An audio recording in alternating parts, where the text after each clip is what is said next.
હા, બસ 2-2.5 મહિના બાકી છે, તો એ સમજાતું નથી કે અમે લોકો હવે પેપર સેટ સોલ્વ કરવાના સ્ટાર્ટ કરીએ કે જે હજુ સિલેબસ બાકી છે એ બધું પૂરું કરીએ. જો આ ક્વેશ્ચન તમારો નથી, ઘણા બધા સ્ટુડન્ટ્સનો આ ક્વેશ્ચન છે. સૌથી પહેલા તો તમારો સિલેબસ 80 થી 90% કમ્પ્લીટ હોય ને તો જ તમારે પેપર લખવાના ચાલુ કરાય. કારણ કે ફોર એક્ઝામ્પલ તમે પેપર લખવાના ચાલુ કરી પણ દીધા પણ તમને ક્વેશ્ચનનો આન્સર જ નથી ખબર પડે અને કદાચ તમે આન્સર જોઈને લખો છો તો કોઈ મતલબ નથી. તો સૌથી પહેલા તમારો 80 to 90% સિલેબસ કવર કરી દો.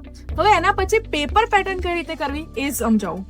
એવું નહીં કે પેપર જોઈ લીધા, ઓકે આ ક્વેશ્ચન આવડે છે, આ ક્વેશ્ચન આવડે છે. પ્રોપર 3 કલાકનો ટાઈમ લેવાનો એટલે તમને ટાઈમ મેનેજમેન્ટ ખબર પડશે. સેકન્ડ વસ્તુ, 3 કલાકમાં તમે કેવી હેન્ડરાઇટિંગથી લખો છો એ પણ મેન્શન કરવું જરૂરી છે. અને થર્ડ એન્ડ મોસ્ટ ઇમ્પોર્ટન્ટ વસ્તુ કે તમે પેપર રિપ્રેઝન્ટ કઈ રીતે કરો છો.